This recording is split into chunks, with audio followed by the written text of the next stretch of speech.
Everything has a story.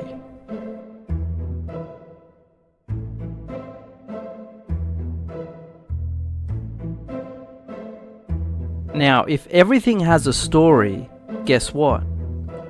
You have a story. Now, that can be exciting. It can also be a bit scary. Now, there's many parts of a story. Usually, this is what a good story looks like. Introduction, adventure, climax, resolution. Now, a story has characters in it, it has goodies, it has baddies, it's at a particular place at a particular time. Stories are all around us, aren't they? Now, as I said before, you are in a story. You have a story. Who are the characters that are in your story? Do you have baddies? Are they in your story? Who are the goodies? What's the adventure about? Where are you going?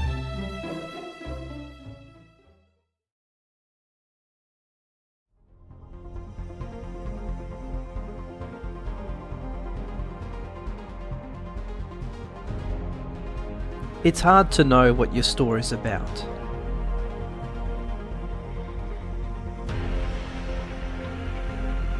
And the reason why it's hard to know what your story is about is because the world will give you competing stories.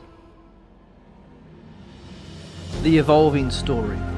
Basically, the evolving story says that slowly and slowly, over millions of years, everything is evolving, everything is progressing. Everything is getting better. But people have realized, I don't know if things are getting better. If anything, they're getting worse. The blank story. There's nothing going on.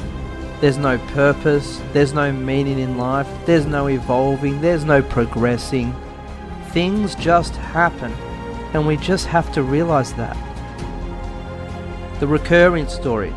The story will have a beginning, a middle, and an end.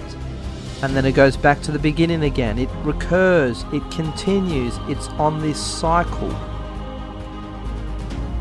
The choose your own adventure story. It's not set in stone, it's not determined. You have free will, you have free choice. Ultimately, there is no one kind of story. There's multiple stories that you could live. And you can decide what it is, when you want. You could even change things like your gender if you want. And then there's this other one.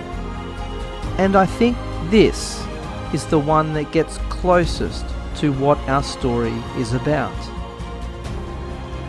And it's called history.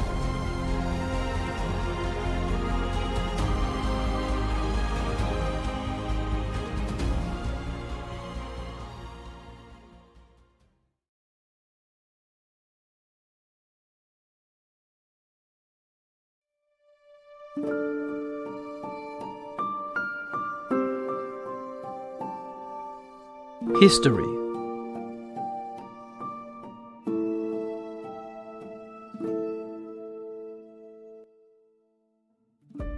When you want to understand your story, you want to look into your history.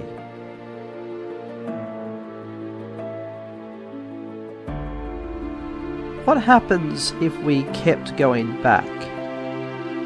And if we keep going back, then we might get to the core of our story, the beginning of our story.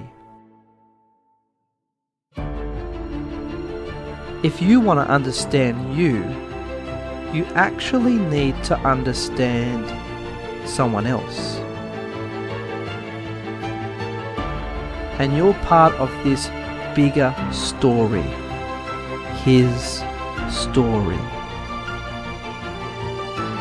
Your story is in his story.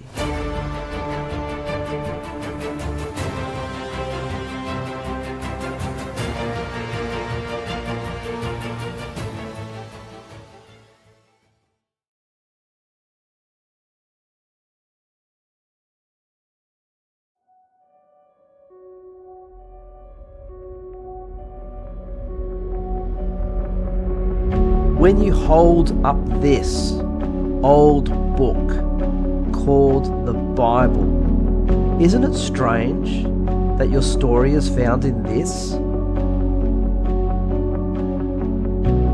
What you'll see is that we are completely off what we think our story is about. We've got all these competing stories telling us this is what the story is like, and they're all competing. And the reason why there's so many different stories is because at the end of the day, if people are honest, they don't really know what their story is about. Everyone's looking for their story, but they're looking in the wrong way, in the wrong place. We need to go all the way back to this old dusty book. You might be someone who thinks, well, the Bible's just man-made. The Bible is fictional. The Bible is not true. The Bible's been tampered with. The Bible has false bits in it. Read this as the beginning of your story. In the beginning, God created the heavens and the earth.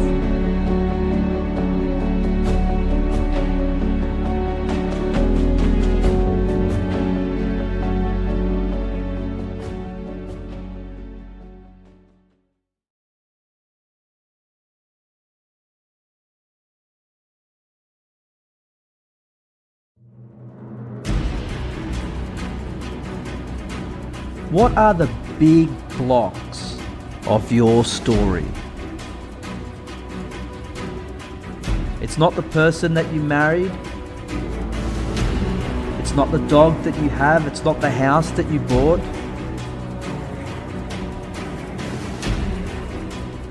So these are the big ones that you see. God. Creation. Humanity, sin, death. Every single one of those things gets attacked by the world. The world will even deny some of these things. The world will even merge some of these things.